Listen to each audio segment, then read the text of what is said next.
Ini dengar-dengar Surya ini dinobatkan menjadi presiden milenial Dejapu. Mungkin bisa cerita dulu ini presiden milenial Dejapu ini apa? Ini berita dari mana, Mas? Saya dapat contekan kalau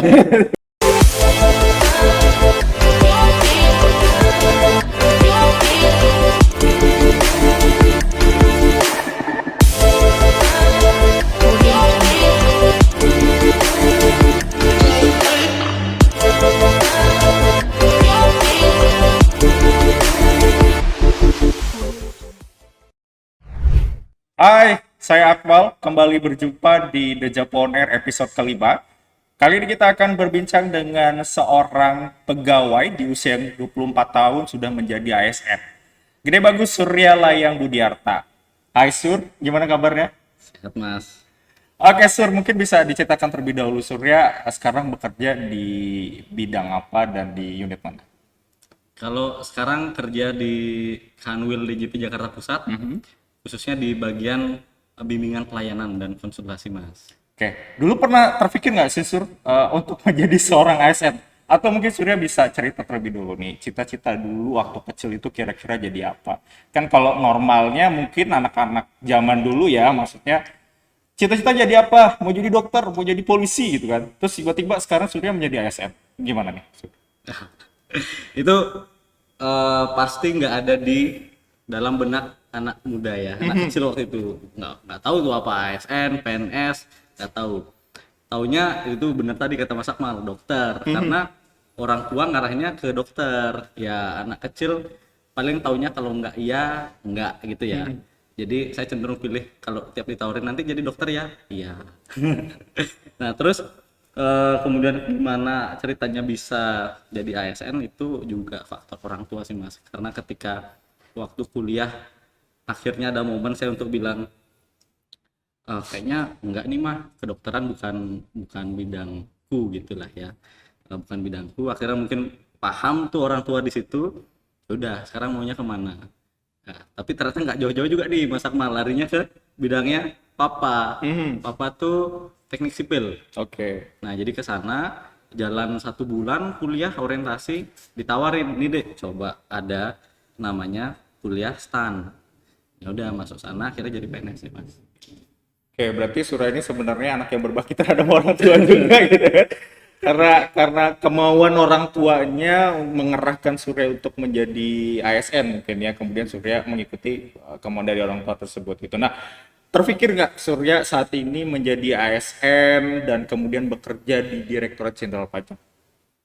Enggak, itu hal kedua yang nggak terpikirkan juga Mas. Bahkan kalau boleh jujur kementerian, direktorat itu saya nggak paham tuh mekanisme kerja dulu kayak gimana. Pokoknya tahu ada presiden, dia dibantu banyak orang hebat, kira-kira gitu. Menteri kan ya. Ya setelah masuk STAN baru tahu oh ternyata di pemerintahan ada kementerian, ada direktorat, direktorat jenderal pajak salah satu. Bahkan satu cerita lucu waktu saya mau daftar STAN, itu kita diminta ngurutin mau jurusan apa, pajak, bea cukai, anggaran dan yang lain sebagainya. Itu saya gambling awalnya. Oke. Awalnya pilih berdasarkan mana yang paling keren. Bea cukai rasanya paling keren nih namanya. Jadi itu pertama Mas. Bea cukai, baru yang lainnya udahlah terserah apa. Tapi untungnya nelpon mama. Mah, ini urutannya kayak gini oke nggak gitu. Dek, coba dirubah pajak pertama. Nah, lagi-lagi faktor orang tua. Oke, berarti Surya sudah ditakdirkan menjadi pegawai pajak tuh kalau dari ceritanya. Sur, gini, kita ketahui Surya ini masih muda di usia 24 tahun dan sudah menjadi pegawai Direktorat Jenderal Pajak nih, Sur. Saya kira mungkin di Direktorat Jenderal Pajak juga banyak nih teman-teman seperti Surya. Kira-kira apa komentar? Ya, kalau sekarang nih banyak istilahnya milenial ya Mas ya. Mhm. Mas mungkin masih milenial juga nih, kita sama-sama milenial.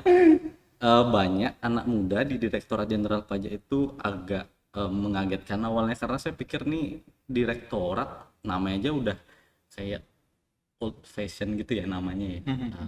Bukan badan atau yang lain sebagainya. Tapi ketika tahu ternyata banyak anak muda jadi semangat gitu. Oh nanti nih arah kantor mestinya perlu anak muda juga gitu sih kira-kira Mas bayangannya. Oke, berarti Surya sebenarnya tidak menyangka juga nih gitu kan ternyata banyak teman-temannya gitu kan di Direktorat Jenderal Pajak, sebagai anak milenial yang menjadi pegawai di Direktorat Jenderal Pajak. Dari Surya sendiri memandang dari sosok milenial sendiri lah, Sur. Kira-kira apa sih dibutuhkan oleh Direktorat Jenderal Pajak gitu kan? Ya kita berbicara masa milenial itu pasti akan dengan identik dengan teknologi yang sangat pesat dan kemungkinan nanti juga wajib pajak juga bisa seumuran dengan kita juga gitu kan ya, Sur. Nah, kira-kira dari Surya sendiri apa nih? Yang dibutuhkan oleh institusi dari milenial gitu ya. Aku setuju kata Mas Akmal tadi, milenial tuh identik dengan teknologi cepat dan lain sebagainya ya. Nah, eh, sepanjang institusi itu gayanya mengikuti gaya yang tadi milenial itu, yang mana sama dengan gaya masa depan ya, saya rasa masih akan relevan. Tapi kalau ternyata nggak bisa mengikuti, mungkin karena birokrasinya terlalu ketat gitu ya. Nah, di situ saya khawatir. Karena contoh gini, misalkan milenial kan pasti punya banyak ide ya. Ya, Aku yakin, aku banyak ide, Mas Akmal banyak ide. Nah, mungkin ketika kita kerja ada ide sebenarnya yang ini bisa mempercepat, ada shortcut gitu ya istilahnya, tapi nggak bisa kita implementasiin faktor birokrasi, faktor aturan yang ketat sebagai suatu institusi pemerintah gitu. Nah, kalau hal itu nggak berubah, nah itu yang saya khawatirin. Jadi gaya pemerintah ini tetap gitu-gitu aja. Nah, khawatirnya nanti beberapa tahun ke depan generasi kita yang di counterpart sana ya, wajib pajak udah beda gaya nih, kita jadi nggak nyambung sama wajib pajak gitu. Mereka cepat serba apa, kita nggak bisa keep up, itu sih Mas. oke, kita lanjut lagi ke pertanyaan berikutnya, Sur. Selama Surya bekerja di Direktorat Jenderal Pajak nih, Sur. Kira-kira bisa cerita nggak sih Surya menjadi ASN di umur 24 tahun, kemudian nanti akan bekerja di mana aja gitu? Oke. Pola-pola mutasi yang Surya ketahui deh di Direktorat Jenderal Pajak sendiri itu seperti apa? Pola mutasi ya, ini ngomongin pola mutasi, jujur nggak tahu.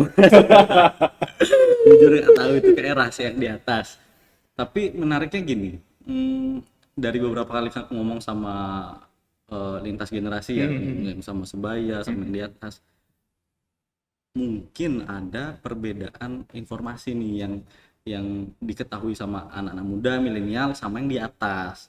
Karena ada kesan yang saya tangkap ya secara personal, yang di atas ini lebih tenang sebenarnya menghadapi isu mutasi promosi yang lintas-lintas daerah nih dibanding anak milenial.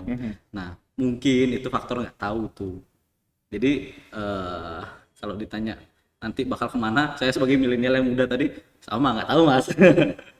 Tapi ya itulah kondisi yang saya lihat, mungkin ada perbedaan informasi nih, mungkin masukannya informasi tadi bisa lebih tersampaikan ke bawah, jadi kita yang di bawah yang masih muda bisa juga nerka-nerka, oh nanti saya kesini gitu. Tapi kalau untuk masalah penempatan sebenarnya kita ke seluruh Indonesia ya, itu sudah Itu udah pasti. sudah pasti ditempatkan ke seluruh penjuru di Indonesia gitu ya. Jadi ASN di Direktorat Jenderal Pajak mau milenial mau apapun itu bentuknya gitu kan, apapun generasinya kita sudah harus siap nih untuk ditempatkan di seluruh Indonesia gitu ya, sorry. Satu hal Mas, yang kemarin aku belajar dari salah satu pimpinan di kantor juga, bahwa memang di awal kita udah pernah tanda tangan kesediaan untuk mengabdi gitulah ya, kurang lebih istilahnya di Indonesia belahan manapun gitu. Jadi ya saya terima, walaupun nggak tahu pola mutasi jelasnya seperti apa, tapi ketika nanti diamanahkan kemana, ya saya siap gitu aja. Oke, ini juga sebagai gambar informasi juga nih sama teman-teman yang mungkin ingin bergabung juga ya, yang ingin bergabung dengan kita-kita gitu ya sebagai pegawai Direktorat Jenderal Pajak, ya kita harus siap untuk ditempatkan di seluruh penjuru Indonesia karena kita memang ditujukan untuk berbakti kepada negara gitu ya, Sur ya. Sur, ini pertanyaan yang mungkin akan menjadi hal yang ditunggu-tunggu oleh teman-teman semua. Jadi, apakah ada ruang nih Direktorat Jenderal Pajak memberikan generasi milenial ini untuk berkreasi, untuk berinovasi? Apakah ada ruang-ruang seperti itu? Oke, ini menarik Mas. Sebenarnya saya lihat udah dipraktekkan ya. Misalkan kita lihat Instagram atau Twitter Direktorat Jenderal Pajak deh, itu kan sosial media yang udah ada sentuhan kekinian, sentuhan anak muda rasanya. Terus kontennya pun juga nggak begitu kaku, jadi Iya. masih bisa masuk tuh ke Kemarin juga sempat ada yang viral loh, Sur. apa tuh Mas? Masalah kucing. Soleh. Masalah kucing Sole, dan itu juga saya rasa sih di balik dari pembuatan konten tersebut pasti ada generasi milenial dan generasi muda juga tuh kan, Sur, gitu. Itu contohnya Mas. Jadi kalau ngelihat dari apa yang sudah ada, kelihatannya sih DJP sudah membuka ruang ya untuk itu Mas. Sudah membuka ruang, ya saya harap tetap dibuka, bahkan kalau ada ruang-ruang yang belum terbuka itu bisa dibuka. Jadi institusi kita bisa relevan lah sama perkembangan zaman. Oke, berkaitan dengan pelayanan yang diberikan kepada wajib pajak, Sur. Ini kira-kira ada masukan nggak dari Sura sebagai generasi milenial terhadap institusi kita gitu. Nah, bagaimana seharusnya pelayanan yang diberikan kepada wajib pajak? Apakah mungkin dulu kita sempat bisa jadi ini kita semua sempat mengalami ketika melapor SPT itu harus ngantri dan segala macam, dan ternyata sekarang cuma rebahan doang gitu kan. Cuma rebahan doang, tinggal klik doang di handphone, tinggal masuk ke di djponline.pajak.go.id gitu. Nah, kira-kira ada masukan lain mungkin, Sur? Iya. Berkaitan dengan pelayanan. Itu kita masih ngalamin nggak ya Mas? Yang waktu masih kumpul untuk antri dan Kalau saya sih masih ngalami ya, Sur. Kalau saya sih masih ngalami ya. Tapi kalau Surya mungkin belum mengalami, pada saat itu juga mungkin belum bekerja juga sebagai Iya, pegawai di benar, DJP Mas, gitu. benar. Nah, ini pelayanan yang selanjutnya nih, yang selanjutnya yang dibutuhkan. Kira-kira anak muda tuh butuh apa sih gitu kan? Kan ini wajib pajak. Sekarang yang di seumur kita juga kemungkinan bisa jadi itu sudah menjadi wajib pajak juga gitu kan. Nah, kira-kira anak muda tuh pengennya kayak gimana sih? Kalau anak muda ya Mas, ini berdasarkan pengalaman aja ya Mas. Ya. Ada teman saya di luar dari Direktorat Jenderal Pajak, dia pernah nanya gini, cara untuk lapor atau pokoknya satu layanan ini gimana sih Sur caranya? Nah ini posisinya kita beda pulau, tapi saya bisa loh untuk ngasih tahu, oh langkahnya bla bla bla, nanti selebihnya nonton tutorial di YouTube. Oke. Hasil akhirnya dia berhasil. Nah ini mungkin yang kesempatan di lapangan ya, bahwa menghadapi generasi muda yang melek teknologi, sebenarnya sepanjang kita sediakan toolsnya, tutorialnya gitu ya, mudahnya disebut, sepanjang kita sediakan tutorial yang bisa mereka akses secara digital, rasanya bisa. Nah jadi kalau layanan kita semuanya digital, ada tutorialnya, nah kayak bisa nih Mas, bisa semua generasi muda untuk melaksanakan, kayaknya itu. Plus satu lagi ini mungkin ya, kita generasi muda kan aktif di sosmed ya, apa-apa kita tweet misalnya, kita komen, kita disebut netizen kan gitu. Oke. Nah, andai kata DJP bisa membangun narasi bahwa yang muda-muda ini bisa menjadi semacam supporter kita di luar gitu. Jadi mereka akan selalu komen yang positif tentang DJP.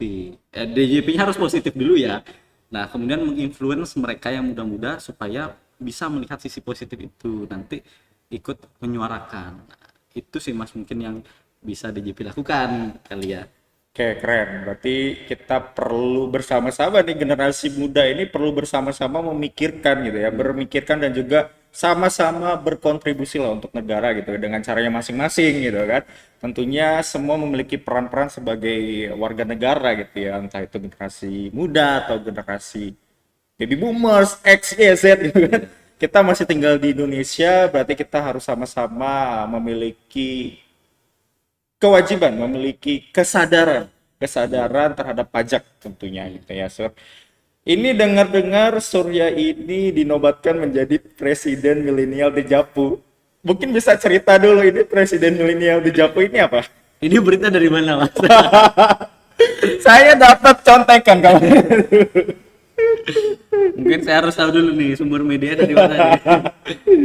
Nah itu nggak tahu awal yang ngomong kayak gitu siapa, tapi pada intinya beberapa waktu lalu kita ada acara Mas juga ada di dalamnya ya, sama banyak deh teman-teman milenial yang hebat-hebat pokoknya. Nah acara itu sebuah tantangan ya, kalau aku lihat sebuah tantangan untuk para milenial, bisa nggak sih sebenarnya membuat sebuah acara di mana sekarang panitia sampai pembicara narasumber A sampai Z itu milenial yang pegang. ya. Nanti pesertanya yang menonton itu, yang menyimak adalah para pejabat. Nah ini kan berkebalikan ya, biasanya pejabat yang mikirin dari A sampai Z. Nah sekarang kita nih. Nah acara itu memang kebetulan saya terlibat di dalamnya, kita berdua terlibat dan diamanahi untuk jadi ketua, mungkin karena itu ya. Nah yang penting acaranya udah selesai, syukur udah lancar kayak gitu deh Mas. Nggak tahu tuh siapa yang mencetuskan. Apapun namanya, sudah bisa cerita nggak nih? Kemarin acara yang kita buat di Dejapu ini berkaitan dengan milenial, kira-kira apa sih yang disampaikan di dalam acara kemarin itu? Oke. Pertama-tama Mas, kita terima kasih dulu nih kepada kepala kanwil kita, Pak Oke. Nurwansyah, karena beliau makanya Ya. acara itu ada, dan sebenarnya itu pun juga acara usulan dari beliau. Ya, dan ini juga salah satu bentuk memberikan ruang inovatif dan juga kreatif bagi generasi milenial gitu kan. Artinya kita generasi milenial diberikan tempat untuk menyuarakan gitu, untuk mengaktualisasikan diri kita gitu kan sebagai insan muda yang kreatif tentunya gitu ya, Sur. Boleh dilanjut, Sur? Nah, terus acara itu Mas jalan 2 hari ya. Ya. Jalan 2 hari, persiapannya agak lama nih, 2 bulan. Nah, acara itu pada intinya adalah momen di mana milenial punya waktu dan ruang untuk menyampaikan apa aja yang menjadi prioritas mereka sebagai milenial yang nantinya akan melanjutkan kepemimpinan di DJP ya. Mungkin nggak 5 tahun lagi, tapi 20 tahun lagi gitu kan. Umurnya udah sangat matang tuh. Di saat generasi pimpinan sekarang itu tentunya udah mayoritas udah purna bakti ya. Nah, tetapi kan mereka yang membukakan jalan tuh bagi milenial. Jadi mungkin acara kemarin adalah momen menjembatani antar generasi. Jadi supaya gap-gap yang selama ini masih ada itu bisa ditambal gitu. Contoh misalkan, milenial merasa perlu pengembangan diri gitu ya, tentang A, B, C, D. Nah, sementara pimpinan itu selama ini taunya milenial iya butuh pengembangan diri, tapi bukan A, B, C, D, X, Y, Z gitu. Nah ini kan nggak nyambung ya, ini ada gap. Nah itu yang kemarin kita coba suarakan gitu sih Mas. Selain itu mungkin ada, selain pengembangan diri mungkin terkait dengan cara kerja kita gitu kan. Cara kerja kita tentu berbeda dengan generasi-generasi sebelumnya. Itu mungkin Surya bisa menceritakan berkaitan dengan cara kerja milenial itu seperti apa, dan kemudian kemarin Surya juga menjadi seorang pemateri juga sih di sana gitu kan. Bisa bercerita, Sur, silakan. Ya. Ada 4 Mas, ini materi yang kurang lebih kita sampaikan ke para pimpinan kita ya. Pertama ada terkait materi komunikasi, itu kurang lebih bicara tentang gap komunikasi antara milenial sama pimpinan ini, faktornya apa sih? Oke, itu dulu deh kita bahas. Masalah komunikasi. Memang ada gap apa sih sebenarnya antara komunikasi atasan dan juga dengan bawahannya? Bisa dikatakan seperti itu ya. Nah, karena beda generasi Mas, beda generasi ini topik pembicaraannya beda, Oke. ya kan? Cara ngobrolnya beda dan lain sebagainya. Nah dari faktor itu aja udah agak sulit untuk membangun komunikasi sebenarnya antara kita dengan pimpinan. Contoh gampangnya, saya punya atasan, di hari pertama ketemu nggak bisa tuh langsung ngomongin misalkan lagi sibuk apa gitu, lagi sibuk bla bla bla termasuk Mobile Legend gitu misalkan ya. Mobile Legend nyambung tuh obrolannya. Nah faktanya ngobrol sama atasan, ya Pak, pagi Pak, udah berhenti sampai situ, nggak ada lanjutannya. Jadi gimana cara saya tahu pimpinan lebih dalam, mungkin sama juga pimpinan gimana cara saya tahu bawahan saya lebih dalam kalau nggak ada topik yang menjembatani. Itu mungkin itu pertama. Terus ada isu ceplas-ceplos juga nih di milenial. Ini bisa jadi terjadi di antara kita gitu ya. Kita terlalu mudah untuk membicarakan sesuatu, ya istilahnya ceplos-ceplos lah gitu kan. Ceplos-ceplos tanpa kita harus berpikir terlebih dahulu gitu kan. Berpikir terlebih dahulu benar dan kira-kira pantas nggak gitu kan kita ucapkan gitu ya, Sur ya. Iya benar Mas. Karena rasanya yang milenial pakai dalam gaya berkomunikasinya, yang penting pesannya tersampaikan gitu Mas. Sopan santun atau tata keramanya belakangan deh gitu. Nah, jadi mungkin itu yang ketika diterima oleh generasi yang berbeda bisa salah arti gitu. Ya dikira ini nggak sopan banget Nah, nih. ini nggak sopan. Padahal yang mau disampaikan A nih. Cara penyampaiannya misalkan menurut generasi yang berbeda salah nih. buru-buru ngomongin A, Ya. udah sampai sini udah berhenti nih, yang A-nya udah nggak ditanggepin gitu. Padahal milenial niatnya baik, misalkan cuman mau nyampein A Pak. Ya nanti pesan juga sih buat milenial menyesuaikan ya. Tapi tetap lah Sur, kita harus menghormati bagaimanapun juga gitu, kita tetap harus menghormati karena kita masih di menjunjung adat ketimuran lah gitu. Kita tetap harus sopan santun lah gitu terhadap batasan. Mungkin caranya aja yang berbeda gitu kan, caranya ada yang berbeda, tapi maksudnya dari milenial itu sebenarnya baik gitu kan untuk semua gitu. Jadi bukannya tidak menghormati gitu, tapi memang gayanya itu memang berbeda gitu ya. Selanjutnya selain komunikasi tadi ada 4 poin sih. Iya. Tadi saya dengar komunikasi tadi kita sudah bahas, ini berkaitan dengan bagaimana caranya milenial berkomunikasi dengan generasi sebelumnya. Generasi sebelumnya pasti sudah menjadi pejabat atau pimpinan kita gitu ya. Dan itu terjadi di Direktorat Jenderal Pajak sendiri di instansi kita. Nah, selanjutnya ada poin apa? Ada beban kerja Mas. Oke, berkaitan dengan beban kerja. Apa yang Surya suarakan di dalam acara tersebut? Iya. Jadi bukan saya aja ya Mas ya. Kita rame-rame menyuarakan. Nah, karena sekedar informasi, apa yang kita sampaikan di sana Ya. juga merupakan hasil survei. Jadi, Ya, itu penting. Satu hasil survei, dan hasil survei ini adalah surveinya dari milenial ya. Milenial se-Kanwil DJP Jakarta Pusat ya. Itu penting sekali jadi jangan sampai nanti ketika Surya yang diwawancara kemudian Surya menyampaikan sesuatu ternyata oh ini idenya Surya Nah, gitu. bukan dari saya semua. Itu udah hasil kita olah, Ya. hasil surveinya, dapatlah itu poin-poin yang kita sampaikan. Nah, terkait beban kerja Ya. Mas. Pada intinya tadi milenial memang suka yang cepat, berbau teknologi, kalau bisa instan deh gitu ya. Oke. Jadi kalau dikaitkan dengan beban kerja atau cara bekerja, mereka juga cenderung memilih kalau bisa online, kenapa enggak? Kalau bisa misalkan cepat dari mana saja, anywhere, kenapa enggak? Nah, maka muncul isu WFH di sini. Gimana sih implementasi WFH yang efektif?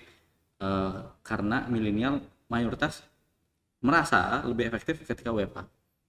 Sementara pastinya dong, misalkan Mas sebagai pimpinan punya peran untuk mengawasi kan, gimana sih anak anggota timnya itu produktif apa enggak? Gimana cara ngawasin kalau misalkan wujud fisik aja nggak ada nih di sekitar kita. Nah mungkin itu hal yang baru dan tidak biasa, makanya jadi isu. Milenial pingin WFH karena merasa itu yang produktif, mereka bisa online dari mana aja, sementara dari pimpinan sulit nih ngawasin WFH gitu ya.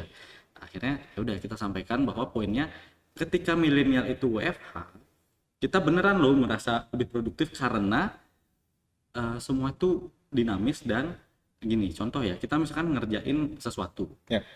dari laptop kan, dari HP, kita nggak melulu harus duduk di sini untuk ngerjain. Ya. Nah, suatu waktu misalkan kita harus misalkan ada janji temu dengan dokter yang hanya bisa weekdays tuh, jamnya bentrok dengan jam kerja. Mau nggak mau kita berangkat. Kalau dipaksa duduk di sini, kita hanya milih salah satu kan. Tapi kalau itu dibiarkan dalam WFH atau dalam cara bekerja yang lebih fleksibel, nggak tahu nanti mungkin istilahnya apa ya, maka kita bisa nyambi kok keduanya. Kita di jalan bisa sambil buka laptop sambil kerja. Nah mungkin itu yang jarang tersuarakan. Tapi balik lagi, Pada intinya sebenarnya milenial tetap bekerja. tetap bekerja. Itu Mas intinya itu. Membuktikan itu gimana? Iya, intinya milenial itu tetap bekerja walaupun dalam kondisi WFH ya gitu. Iya. Artinya pada saat sebelumnya mungkin kita berada di era yang kita harus kerja, datang pagi, kemudian datang duduk di kantor di tempat yang telah disediakan gitu kan, di kantor masing-masing, dan kemudian kita pulang sore gitu. Ternyata sekarang zaman sudah semakin berubah gitu. Apalagi kemarin kita sudah sama-sama menghadapi pandemi ya. Pandemi itu sangat merubah sekali nggak Sur ya? Sangat merubah sekali tatanan-tatanan kehidupannya. Salah satunya masalah pekerjaan ini gitu kan.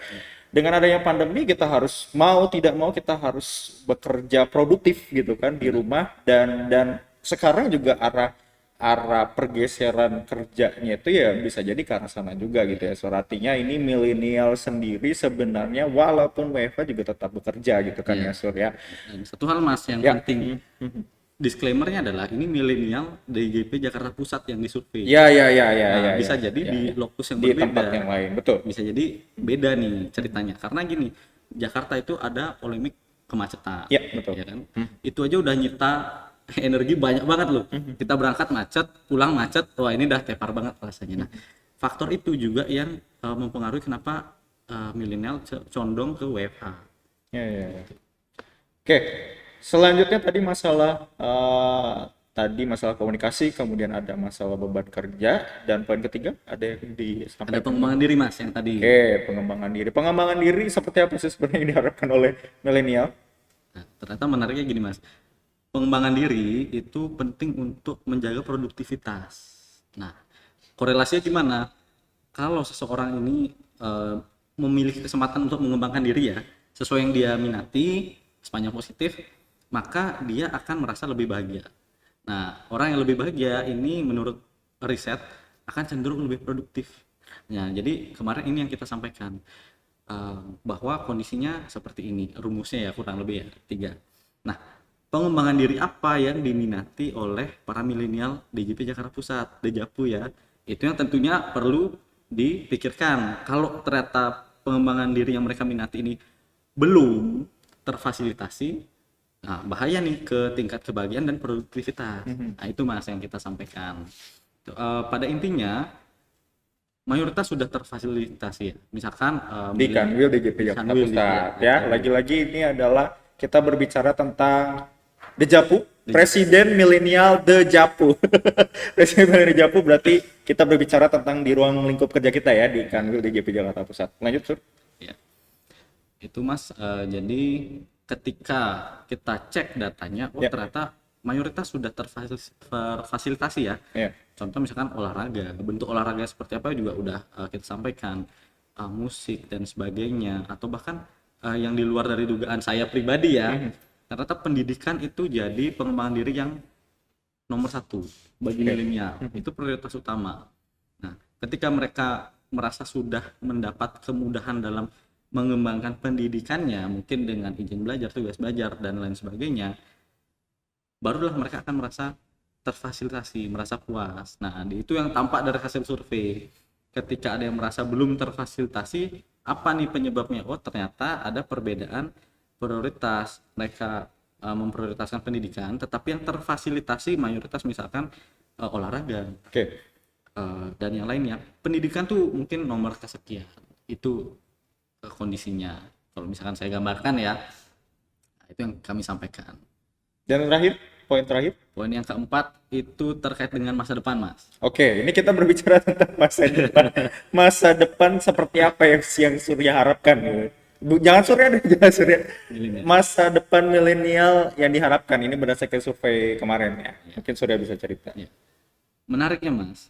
Ternyata milenial itu, atau kita sebut di Dejapu itu insan muda Dejapu ya, ada istilahnya sendiri.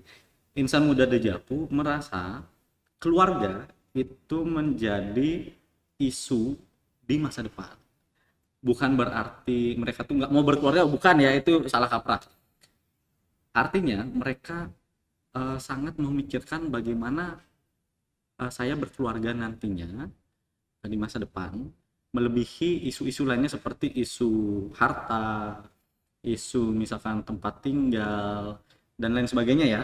Jadi keluarga yang utama, itu 50% plus yang merasa bahwa keluarga ini isu nih ke depan. Contoh kayak gimana sih yang dimaksud? Karena misalkan tadi kita bahas pola mutasi.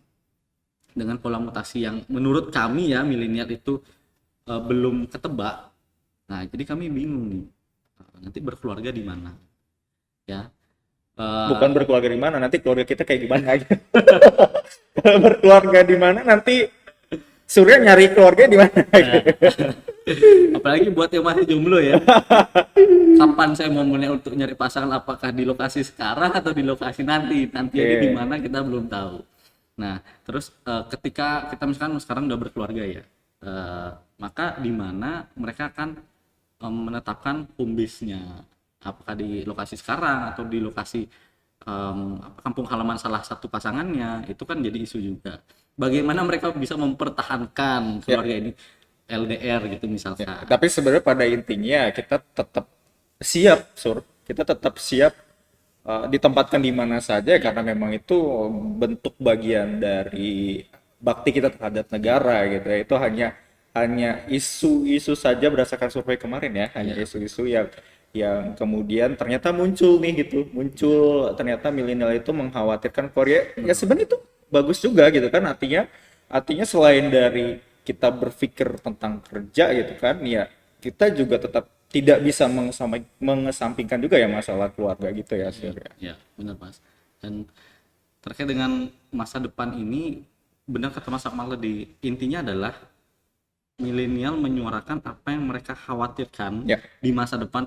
Ngomongin masa depan jadi masa yang belum terjadi ya, Ya, kita betul. belum tahu. Ya. Pasti penuh kekhawatiran. Dan Ya, apa sih yang paling dikhawatirkan? Nah, Ya. muncul di ternyata keluarga. ya, Nah, mungkin dengan informasi itu para pimpinan di kantor jadi lebih aware. Oh, Ya, ternyata anggota tim saya memikirkan keluarganya, itu top priority. Gimana saya bisa mengkondisikan supaya kekhawatiran mereka berkurang? Mungkin dengan berbagi pengalaman ya. ya. Gitu. Oke, menarik sekali perbincangan kita, Sur, dari awal sampai dengan akhir perbincangan kita kali ini. Tentunya saya sangat senang berjumpa sekali dengan Anda, Surya. ASN muda usia 24 tahun sudah berbakti kepada negara tentunya melalui peranannya sebagai pegawai pajak nih, penghimpun penerimaan negara yang nantinya akan didistribusikan untuk pembangunan negara. Terakhir, Surya mungkin bisa menyampaikan apa sih harapan dari milenial sendiri, khususnya untuk Dejapu. Milenial di Japu ya Mas, harapan milenial itu ya. Milenial Dejapu. Mewakili milenial nih berarti. Semoga nggak salah ya. Semoga merepresentasikan. Pada intinya Mas, milenial itu dari acara kemarin yang aku lihat ya, kalau dikasih amanah, dikasih kesempatan dan ada dorongan ya, jadi bukan kesempatan tok tapi nggak ada dorongan, karena kita juga cenderung rawan bingung nih harus kemana tanpa arah. Nah, sepanjang ada kesempatan, ada dorongan, mereka bisa loh menghasilkan banyak kejutan. Saya sendiri ya terkejut lah. Jadi acara itu penuh kejutan buat saya sendiri. Kalau misalnya peserta merasa terkejut, sama saya juga terkejut gitu. Padahal saya yang ada di dalamnya sehari-hari gitu ya. Jadi kurang lebih mestinya tahu nanti acara bakal seperti apa dan sebagainya. Tapi ternyata saya tetap terkejut karena hasilnya melebihi ekspektasi. Nah, intinya milenial kalau dikasih kesempatan dan ada dorongan itu bisa diandalkan gitu. Artinya di Dejapu sendiri itu sebenarnya memberikan ruang yang sangat terbuka gitu ya. Silakan nanti boleh mengaspirasikan langsung gitu ya. Tentunya dengan cara-cara yang positif. Tentunya Surya, terima kasih sudah menemani saya di podcast kita kali ini. Tentunya nanti kita akan berjumpa kembali di podcast-podcast berikutnya ya. Jangan lupa untuk subscribe dan juga nyalakan loncengnya di YouTube kita di Pajakan Jakarta Pusat. Akhir kata, sampai jumpa.